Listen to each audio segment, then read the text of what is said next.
Hello everyone, আজকের ক্লাসে ICC men's টি20 ওয়ার্ল্ড কাপ 2024 থেকে খুব ইম্পর্টেন্ট কোশ্চেন্স নিয়ে ডিসকাস করব। তাই ক্লাসটি প্রথম থেকে শেষ পর্যন্ত দেখুন, লাইক শেয়ার করুন আর চ্যানেলটি সাবস্ক্রাইব করুন। 2024 সালে আইসিসি মেন্স টি20 ওয়ার্ল্ড কাপের কততম সংস্করণ অনুষ্ঠিত হলো?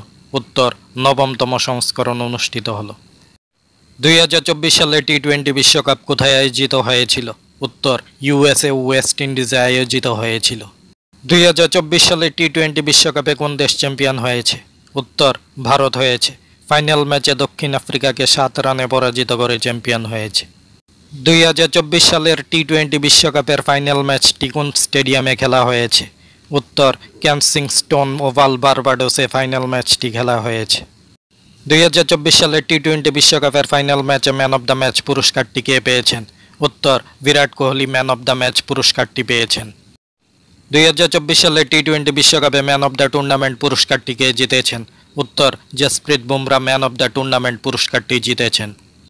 2024 সালে টি20 বিশ্বকাপে কে সবচেয়ে বেশি রান করেছেন? উত্তর, আফগানিস্তানের প্লেয়ার রামানুল্লাহ গুরবাজ সবচেয়ে বেশি রান করেছেন। তিনি 8টি ম্যাচ খেলে 281 রান করেছেন। 2024 সালে টি20 বিশ্বকাপে সবচেয়ে বেশি উইকেট কে নিয়েছেন? উত্তর, আফগানিস্তানের ফজল হুক ফারুকি ও ভারতের অর্শদীপ সিং সবচেয়ে বেশি উইকেট নিয়েছেন। দুজনেই 8টি ম্যাচ খেলে 17টি উইকেট নিয়েছেন। 2024 সালে টি20 বিশ্বকাপে থিম সং কি ছিল? উত্তর, আউট অফ দিস ওয়ার্ল্ড। 2024 সালে টি20 বিশ্বকাপে কয়টি দল অংশগ্রহণ করেছিল? উত্তর, 20টি দল অংশগ্রহণ করেছিল। 2024 সালে টি20 বিশ্বকাপে কয়টি ম্যাচ খেলা হয়? উত্তর, 55টি ম্যাচ খেলা হয়। 2024 সালে টি20 বিশ্বকাপের এই কোশ্চেন্সগুলো আপকামিং এক্সামগুলোর জন্য খুবই গুরুত্বপূর্ণ। তাই কম্পিটিটিভ এক্সামের প্রিপারেশনের জন্য আরও গুরুত্বপূর্ণ ক্লাস পেতে আমাদের চ্যানেলটি সাবস্ক্রাইব করুন। সবাইকে ধন্যবাদ।